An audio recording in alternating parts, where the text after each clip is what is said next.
حضرات گرامی، آج کا موضوع جہنم کا ذکر ہے۔ بڑا سخت موضوع ہے اور آپ حضرات کو سخت جملے بھی سننا ہے۔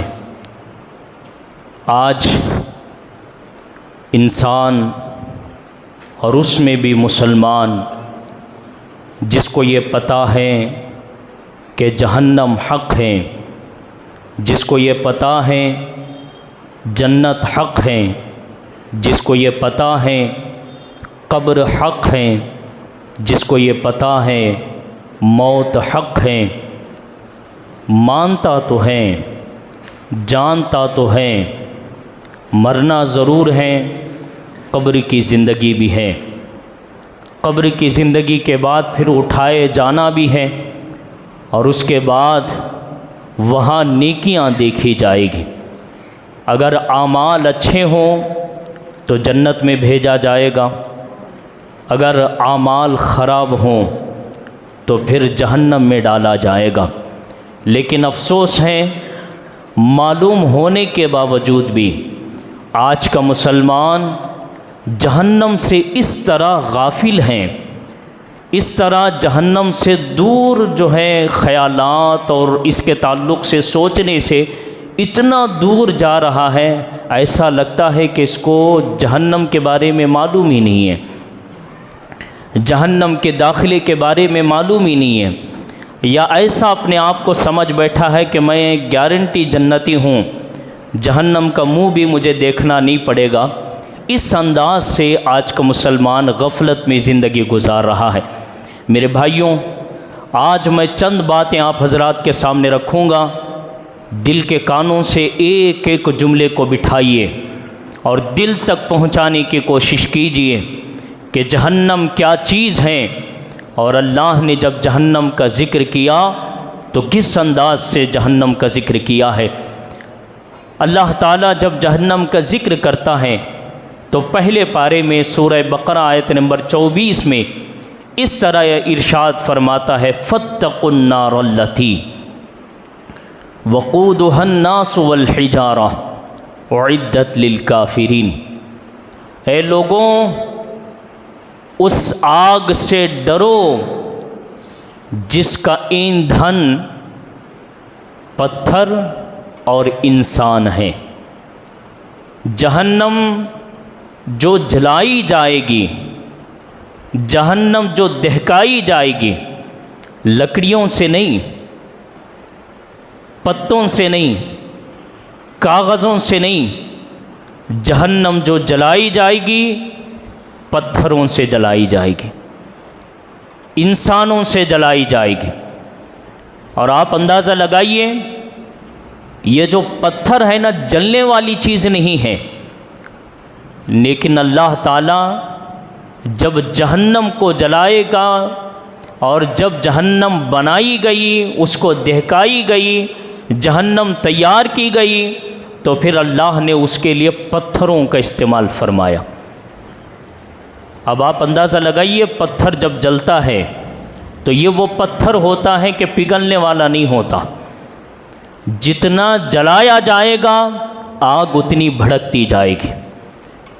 صرف یہی نہیں کہ پتھر سے جہنم کو دہکایا جائے گا، بلکہ اللہ نے فرمایا وقودها الناس، لوگوں سے بھی جہنم کو بھر دیا جائے گا۔ کہ دو لوگ ہیں جو جہنم میں ڈالے جائیں گے۔ پہلا کون ہے؟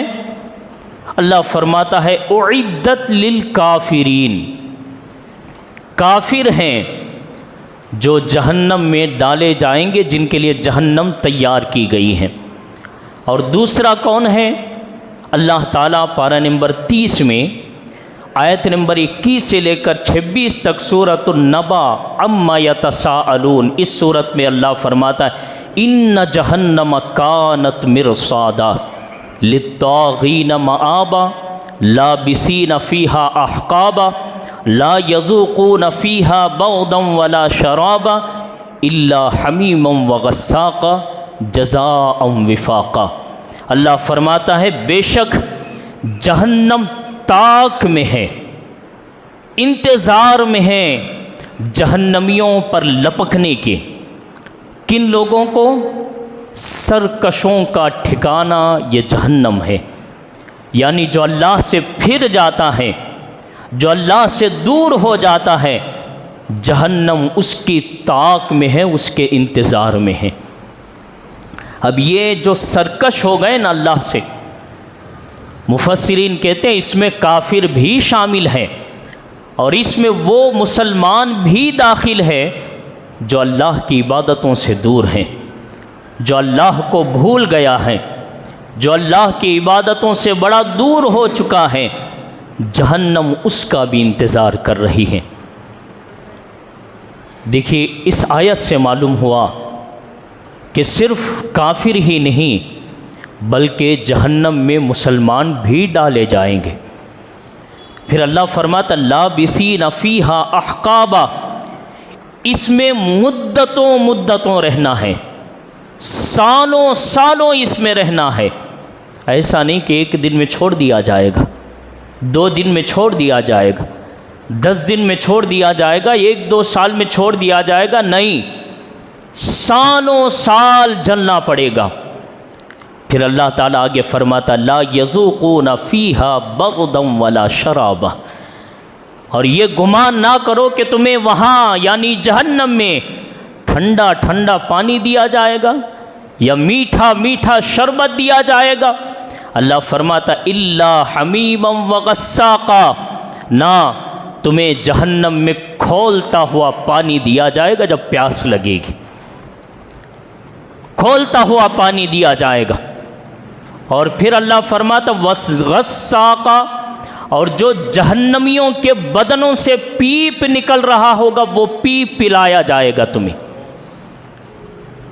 یہ جہنمیوں کو پینے کی چیزیں ہیں جو اللہ ارشاد فرماتا حمیما وغساقا، کھولتا پانی جہنمیوں کا پیپ پلایا جائے گا جزاء وفاقا۔ اللہ فرماتا تو جیسے کرے گا تیرے ساتھ ویسے ہوگا، جزاء یہ بدلہ ہے، وفاقا جس طرح تو نے کیا تھا، جیسے تو کر کے آیا ہے ویسے تجھے انجام کرنا پڑے گا، ویسے بھگتنا پڑے گا تجھے۔ اب میں آپ سے پوچھنا چاہتا ہوں میرے بھائیوں، آج ہم دنیا میں کیا کر رہے ہیں؟ جہنم سے بچنے کے لیے کیا کر رہے ہیں؟ جنت میں داخل ہونے کے لیے کیا کر رہے ہیں؟ اللہ کو راضی کرنے کے لیے کیا کر رہے ہیں؟ اللہ کے رسول کو راضی کرنے کے لیے کیا کر رہے ہیں ہم؟ کچھ بھی نہیں، صرف امید لے کے بیٹھنا کہ میں جنت میں چلے جاؤں گا، کام نہیں آئے گی۔ جہنم ہے بڑی خطرناک چیز ہے۔ ذرا نبی کریم صلی اللہ تعالیٰ علیہ وسلم کی احادیث سے پوچھئے کہ جہنم کیا چیز ہے اور کتنی خطرناک ہیں، تو اللہ کے نبی صلی اللہ تعالیٰ علیہ وسلم ارشاد فرماتے ہیں، یہ امام مسلم اس کو، امام بخاری دونوں محدثین اس حدیث کو لکھتے ہیں، کہتے ہیں حضرت ابو ہریرہ رضی اللہ تعالیٰ عنہ نے بیان کیا کہ اللہ کے نبی صلی اللہ تعالیٰ علیہ وسلم کے ساتھ ہم ایک دن مسجد میں بیٹھے تھے، صحابہ کی جماعت ہیں، مسجد میں بیٹھے نبی کے ساتھ، نبی نے جہنم کا ذکر شروع کیا تو نبی نے ارشاد فرمایا اے میرے صحابہ، اگر اس مجلس میں، اس مسجد میں، اس جگہ میں 1,00,000 سے زیادہ لوگوں کا مجمع ہو، 1,00,000 لوگوں سے زیادہ کا مجمع ہو، اور اگر کوئی جہنمی جہنم کے ایک سوئی کے کونے سے جھانک دے تو اس کی جو گرمی ہوگی وہ گرمی زمین پر اتنی شدت کی ہوگی کہ 1,00,000 لوگوں کو زمین کے ساتھ جلا کے راکھ کر دے گی۔ جہنم کی بات نہیں کر رہے ہیں نبی، جہنمی کے دیکھنے کی بات کر رہے ہیں۔ صرف جہنمی جھانک لے دنیا کی طرف، 1,00,000 کا مجمع بیٹھا ہو، 1,00,000 کا مجمع راکھ راکھ ہو جائیں، 1,00,000 کے مجمع کی زمین راکھ راکھ ہو جائیں۔ اب میں ہم سے، اپنے آپ سے یا آپ سے پوچھنا چاہتا ہوں، ہمارے پاس نہیں نماز ہے تو ہم کیسے بچیں گے جہنم سے؟ ہم نمازیں نہیں پڑھتے، کون بچائے گا ہمیں؟ روزے نہیں رکھتے، کون بچائے گا؟ جھوٹی امیدیں لے کے بیٹھیں۔ کہ ہمیں 11ویں بچا لیں گے، 12ویں بچا لیں گے، ہم کنڈے بچا لیں گے ہمیں۔ میرے بھائیوں، بڑی امید کے ساتھ بول رہا ہوں، یقین کے ساتھ، کبھی آپ نے پڑھا ہوتا، بڑے پیر کے کتابوں کو دیکھا ہوتا تو آپ کو اندازہ لگتا کہ ہمارے بڑے پیر جن کے ہم 11ویں کرتے ہیں ان کے جملے کیا ہے جہنم کے تعلق سے۔ بڑے مست ہیں نا ہم جی، غوث اعظم کے اولاد میں ہاتھ دے دیے ہیں جی، بخشا لیں گے۔ اتنا بڑا ہو گیا ہے آج کہ یہ بڑے پیر کے جملے سنیے۔ آج کے پیر صاحب کو تو یہ چاہیے تھا، عالم صاحب مفتی صاحب کو تو یہ چاہیے تھا کہ لوگوں کو اللہ سے قریب کرے، نمازوں سے قریب کریں، لیکن لوگوں کو آج دین سے دور کیا جا رہا ہے، دین سے غفلت میں ڈالا جا رہا ہے۔ ذرا دیکھو غوث اعظم جب جہنم کا ذکر کرتے ہیں تو کیا فرماتے ہیں؟ آپ فرماتے ہیں جب قیامت کا منظر ہوگا اور جب جہنم کا نظارہ کرایا جائے گا تو ایک ایک آدمی 70 نبیوں کے اعمال بھی دیے جائیں، ولیوں کے نہیں، صحابیوں کے نہیں، اہل بیت کے نہیں، نبیوں کے اعمال، وہ بھی 70 نبیوں کے اعمال دیے جائیں۔ وہ یہ کہے گا کہ 70 نبیوں کے اعمال بھی مجھے جہنم سے نہیں بچا سکتے۔ کون لکھ رہے ہیں؟ غوث اعظم کے جملے ہیں یہ۔ اور آج کیسے جاہل بیٹھے ہیں سنیت کو خراب کرنے کے لیے، کیسے بیوقوف بیٹھے ہیں میدانوں میں، غوث اعظم کا نام لے کے بدنام کرتے ہو سنیت کو، پیری مریدی کا نام لے کے سنیت کو بدنام کرتے ہو، چھوٹے چھوٹے ہلکے ہلکے باتیں کر کے سنیت کو بدنام کرتے ہو۔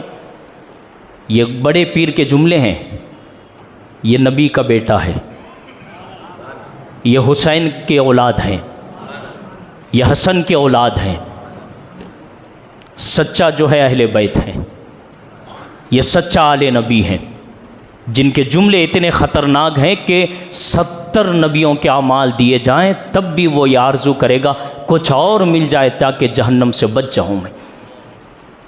اب ہمارے پاس کیا ہے میرے بھائی؟ نمازوں کو نہیں آتے ہم، کون بچائے گا؟ عبادتیں کرتے نہیں ہیں، کون بچائے گا؟ جماعت سے نماز ہی نہیں پڑھتے، واجب ہے جماعت سے نماز پڑھنا، جمعہ تو فرض نہیں ہے نا، رمضان تو فرض نہیں ہے نا، تراوی تو فرض نہیں ہے نا۔ آج جمعہ میں ایک مرتبہ آتا ہے، وہ بھی ہوشیاری دکھاتا ہے، کس پہ؟ اس پہ جو روزانہ نماز کو آتا ہے۔ معاف کیجئے، میں برائی نہیں کر رہا ہوں، لیکن بتا رہا ہوں کہ یہ آج ہمارے لوگوں کا ماحول ہے۔ میں یہ بات عرض اس لیے کر رہا ہوں کہ ہم سنیت کو کتنا نیچے گرا دیے ہیں، جو چیزیں ضروری نہیں ہیں اس کو لا کے ہم سنیت میں جو ہے زبردستی لگا کے لوگوں پہ فتویٰ لگا رہے ہیں کہ یہ چھوڑ رہے ہیں سنی سے باہر ہو گئے۔ سنیت کا فائدہ کیا ہے میرے بھائی؟ سنیت کا مطلب ہے سچے عقیدے رکھنا، یہ ہے سنیت اصلی۔ جو غوث اعظم نے عقیدے بیان کیے، امام اعظم نے جو عقیدے بیان کیے، ابو منصور ماتریدی، امام ابو موسیٰ اشعری نے عقیدے بیان کیے، ان عقیدوں کو دل میں مضبوطی کے ساتھ بٹھا کے ماننا، اسی پہ زندگی گزارنا، یہ سنیت ہے۔ یہ باقی جو چیزیں کر رہے ہیں یہ ساری چیزیں مستحب ہیں، کرے تو بھی ٹھیک ہے، نہیں کرے تو بھی ٹھیک ہے، کوئی فرق نہیں پڑتا۔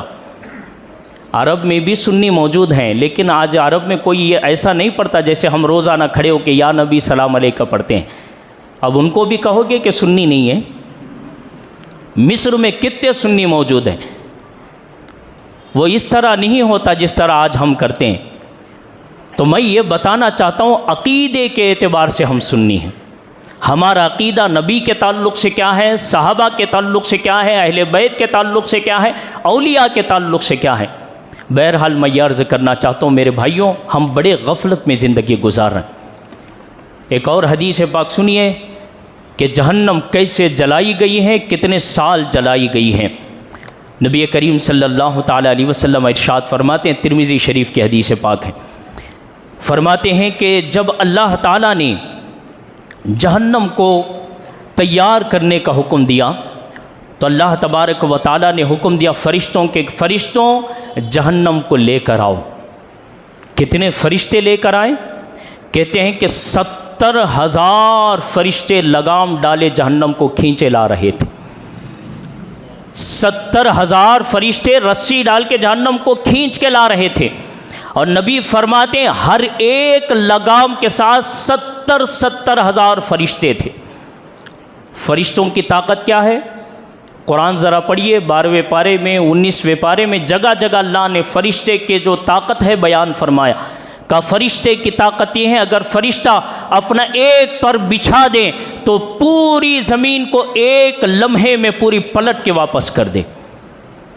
یہ فرشتے کی طاقت ہے، لیکن ایک دو فرشتے نے 70,000 فرشتے رسی ڈال کے جہنم کو کھینچیں گے، ایک ایک فرشتے کے ساتھ 70,000 فرشتے ہوں گے۔ اب آپ اندازہ لگائیے جہنم کتنی بڑی ہوگی، کتنی لمبی چوڑی ہوگی۔ آگے اللہ کے نبی صلی اللہ تعالیٰ علیہ وسلم ارشاد فرماتے ہیں، اس حدیث کو امام ترمذی نے لکھا اور بھی امام بیہقی نے، دوسرے محدثین نے بھی لکھا۔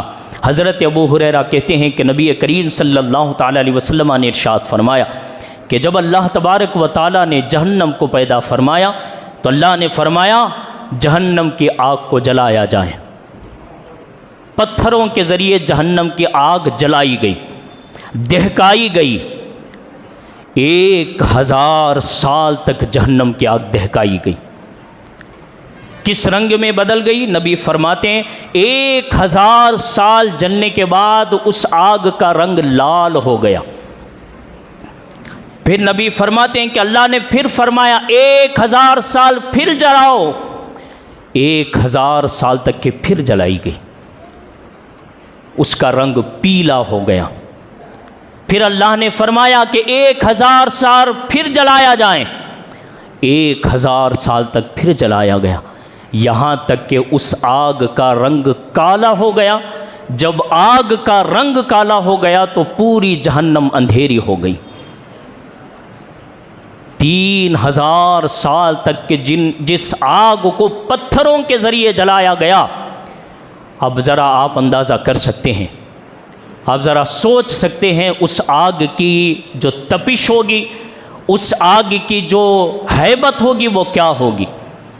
اسی لیے نبی کریم صلی اللہ تعالیٰ علیہ وسلم نے بار بار ارشاد فرمایا اپنے غلاموں سے کہ میرے غلاموں جہنم سے بچو، جہنم سے بچو۔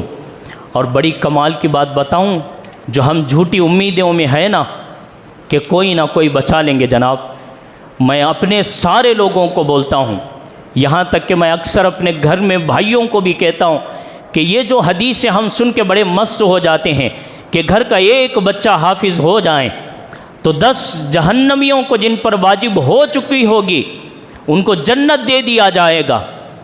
یقیناً حدیثیں ہیں، یہ نوازشات ہوں گے، لیکن اس امید پہ اعمال کو چھوڑ دینا کہ کوئی ہے بچانے والا، یہ کون سی بات رہی؟ اس امید پہ رہنا کہ ہمیں نمازوں کی عبادتوں کی ضرورت نہیں ہے کیونکہ حافظ صاحب ہے، ہمارے رشتے میں عالم صاحب ہیں، ہمارے رشتے میں مفتی صاحب ہیں، ہمارے پاس پیر صاحب ہے، بچا لیں گے، اس امید میں رہنا یہ جھوٹی امیدیں ہیں۔ میں اس لیے یہ بات بڑی مضبوطی کے ساتھ ایک ایک جملہ میں حدیث، آپ کو معلوم ہے کہ ایک ایک تقریر میں حدیث مبارکہ قرآن کی آیتوں کو سامنے رکھ کے کرتا ہوں تاکہ کسی بندے کو شک پیدا نہ ہو کہ یہ بات اپنی طرف سے کہہ رہے ہیں۔ میں اپنی بات نہیں کر رہا ہوں، یہ نبی کریم کی باتیں ہیں۔ دیکھیں نبی کریم صلی اللہ تعالیٰ علیہ وسلم کے تعلق سے حضرت انس کیا کہتے ہیں؟ 10 سال حضور کے گھر میں خدمت کرنے والے حضرت انس بن مالک یہ کہتے میں نے 10 سال خدمت کی ہے، نبی کی دعاؤں کو میں سنتا تھا، دن میں نبی کی دعاؤں کو سنتا تھا، میں رات میں کثرت کے ساتھ حضور کے ساتھ رہتا تھا، ساتھ میں سفر میں بھی رہنے کا موقع ملا، گھر میں بھی رہنے کا موقع ملا، مسجد میں بھی رہنے کا موقع ملا، جگہ جگہ نبی کے ساتھ رہنے کا مجھے موقع ملا۔ دعا کیا تھی؟ نبی کریم کی کثرت کے ساتھ سب سے زیادہ یہ دعا کرتے تھے، ربنا آتنا فی الدنیا حسنۃ وفی الآخرۃ حسنۃ وقنا عذاب النار۔ اس کا معنی کیا ہے؟ اے اللہ ہمیں دنیاوی زندگی بھی اچھی بنا دے، ہماری آخرت کی زندگی بھی اچھی بنا دیں۔ اور نبی جب اس جملے پہ پہنچتے تھے وقنا عذاب النار، وقنا عذاب النار، تو تقریباً 70 مرتبہ یہ دعا کرتے اور کہتے تھے مولا مجھے جہنم کی آگ سے بچا لے۔ یہ نبیوں کے تاجدار کے جملے ہیں، جو نبی دن میں ایک مرتبہ جب دعا کرتے تو جملہ 70 مرتبہ دہراتے تھے، وقنا عذاب النار۔ یہ جو ہم دعا کرتے ہیں نا رمضان میں، اللہم اجرنا من النار، اللہم اجرنی من النار، یہ جو دعا کرتے ہیں اپنے لیے، ہمارے لیے جو کچھ دعا کرتے ہیں، یہ ساری دعائیں بھی نبی کریم رمضان میں کثرت کے ساتھ کرتے تھے۔ اللہم اجرنا یا اجرنی دونوں جملے موجود ہیں۔ من النار کیا مطلب ہے؟ مطلب یہ ہے اللہ ہمیں جہنم کی آگ سے نجات عطا فرما۔ نبیوں کے تاجدار جہنم سے آزادی کی دعا کر رہے ہیں، اور ہم دعائیں چھوڑ کے، نمازیں چھوڑ کے، روزے چھوڑ کے، تراویاں چھوڑ کے، سب چھوڑ کے جھوٹی امیدیں لے کے بیٹھے ہیں کہ جناب بچا لیں گے دوسری چیز۔ نہیں بچا سکتی۔ ذرا دیکھو اس سے بھی آگے نبی کریم صلی اللہ تعالیٰ علیہ وسلم نے جب یہ آیت کریمہ نازل ہوئی نا سورہ مدثر کی، وَأَنذِرْ عَشِيرَتَكَ الْأَقْرَبِينَ، اے محبوب اپنے قریبی رشتہ داروں کو ڈرائیے۔ میں ان سے کہنا چاہتا ہوں ہاتھ جوڑ کے، ادب کے ساتھ، برا مت مانیے، آپ کی امیدیں سلامت رہیں، ولیوں پر بھروسے سلامت رہیں، اہل بیت پر بھروسے سلامت رہیں، صحابہ پہ بھروسے سلامت رہیں، لیکن ہاتھ جوڑ کے ادب کے ساتھ میں عرض کر رہا ہوں، ذرا اس حدیث پاک کو سنیے اور ایک ایک جملے کو دل میں بٹھانے کی کوشش کریے، اور آپ اپنے آپ سے پوچھئے کہ آج کا سنی کس جھوٹی امیدوں میں زندگی گزار رہا ہے، کیسے جھوٹے عقیدے لے کے آج کا سنی چل رہا ہے۔ ترمذی شریف کی حدیث پاک، اس کو امام مسلم نے بھی لکھا، حضرت ابو ہریرہ کہتے ہیں کہ جب یہ آیت نازل ہوئی وَأَنذِرْ عَشِيرَتَكَ الْأَقْرَبِينَ، اے محبوب اپنے قریبی رشتہ داروں کو ڈرائیے، تو نبی کریم نے جمع رسول اللہ صلی اللہ تعالی علیہ وسلم قریشن، اپنے خاندان کے تمام قریشی رشتہ داروں کو جمع کیا۔ اب یہ قریش حضور کا عام خاندان ہے، پھر اس سے بھی جو خاندان خاص ہے وہ عبد مناف ہے، اور اس سے بھی جو خاص خاندان ہے وہ بنی قصی کا ہے، اس سے بھی جو خاص خاندان ہے وہ بنو عبد المطلب کا ہے۔ سب سے پہلے قریش، نبی فرماتے ہیں قریش اپنے آپ کو جہنم کی آگ سے بچاؤ، کیونکہ جب تم اللہ کی بارگاہ میں پیش ہوگے اور میں بھی رہوں گا، تمہارے پاس اللہ کی نافرمانیاں رہی تو میں محمد تمہیں بچانے والا نہیں۔ جملے ایک ایک جملہ اپنے خاندان والوں کو بول رہے ہیں۔ جب قریش کی باری ہو گئی پھر آپ نے خاص لوگوں کو جمع کیا۔ کس کو؟ آپ فرماتے ہیں کہ اے عبد مناف رک جاؤ، اس سے بھی خاص خاندان۔ آپ فرماتے ہیں اے عبد مناف بچو جہنم کی آگ سے، اپنے آپ کو بچاؤ، اگر تمہارے اعمال قیامت کے دن کھل جائیں، نافرمانیاں نکلی اللہ تعالیٰ کی، تو پھر میں محمد تمہیں بچانے والا نہیں۔ اس سے آگے پھر نبی نے بنی قصی کو جمع کیا۔ آپ نے فرمایا کہ اے بنی قصی بچاؤ اپنے آپ کو جہنم کی آگ سے، اگر کل قیامت کے دن نافرمانیاں کھل گئی تو میں بچانے والا نہیں۔ پھر آگے کہتے ہیں کہ نبی کریم نے پھر بنی عبد المطلب کو جمع کیا، حضور کے دادا کے خاص خاندان کو، یعنی آپ کے چچاؤں کو، آپ کے پھوپھیوں کو، آپ کے پھوپھاؤں کو جمع کیا، اور ان کے بچوں کو جمع کر کے نبی نے ارشاد فرمایا کہ اے بنو عبد المطلب ڈرو اللہ کی آگ سے، بچاؤ اپنے آپ کو جہنم سے، اگر قیامت کے دن نافرمانیاں کھل گئی میں بچانے والا نہیں۔ آگے جو جملہ دے رہا ہوں دل انشاءاللہ تعالیٰ صاف ہو جائے گا، جھوٹی امیدیں نکل جائے، نمازوں کی پابندی کرو، عبادتوں کی پابندی کرو۔ آخری جملہ دے رہا ہوں، نبی نے فرمایا یا فاطمہ بنت محمد، سمجھ رہے ہیں کس کو بول رہے ہیں؟ وہ خاتون جس کو نبی نے فرمایا میری بیٹی فاطمہ جنتی خواتین کی سردار ہے، جب تک میری بیٹی داخل نہیں ہوگی جنت میں، کسی کو، کسی خاتون کو جنت میں جانے کی اجازت نہیں دی جائے گی۔ فاطمہ الزہرا سے کہا جا رہا ہے، اور آج وہی فاطمہ الزہرا کی میں پھر سے معافی چاہتے ہوئے عرض کرتا ہوں، آج پھر وہی فاطمہ الزہرا کی اولاد کہلانے والے نمازوں سے اتنی دور کر رہے ہیں لوگوں کو، شرم آنا چاہیے تمہیں۔ آج انہی کے محبت کا دم بھرنے والے دور کر رہے ہیں، شرم آنا چاہیے ہمیں۔ نبی فرما رہے یا فاطمہ تو بنت محمد انقذی نفسک من النار، فرماتے ہیں کہ اے فاطمہ بنت محمد اپنے آپ کو جہنم کی آگ سے بچا۔ فاطمہ تو زہرا سے کہہ رہے ہیں فاطمہ بچاؤ جہنم کی آگ سے اپنے آپ کو۔ فرماتے اگر نافرمانیاں کھل گئی تو میں محمد تمہیں نہیں بچاؤں گا۔ یعنی یہ سیدہ فاطمہ زہرا کے صدقے میں قیامت تک آنے والے لوگوں کو نبی نصیحت کر رہے ہیں، میں اپنی بیٹی کو نہیں چھوڑا تو تجھے کیسے چھوڑ سکتا ہوں؟ جھوٹی امیدیں لے کے آئے تو چھوڑ دیں گے تجھے، جھوٹی امیدیں لے کے آئے تو بخش دیے جائیں گے، شفاعت مل جائے گی آسانی سے؟ نہیں ملے گی جھوٹی امیدیں لے کے جانے سے۔ میرے بھائیوں اس لیے آپ ذرا ڈریے اللہ تعالیٰ سے، اور اللہ تعالیٰ دیکھیے آخری آیت سنا کے میں تقریر ختم کر رہا ہوں۔ اللہ تعالیٰ کیا ارشاد فرماتا ہے یا ایھا الذین آمنوا قوا انفسکم واہلیکم نارا۔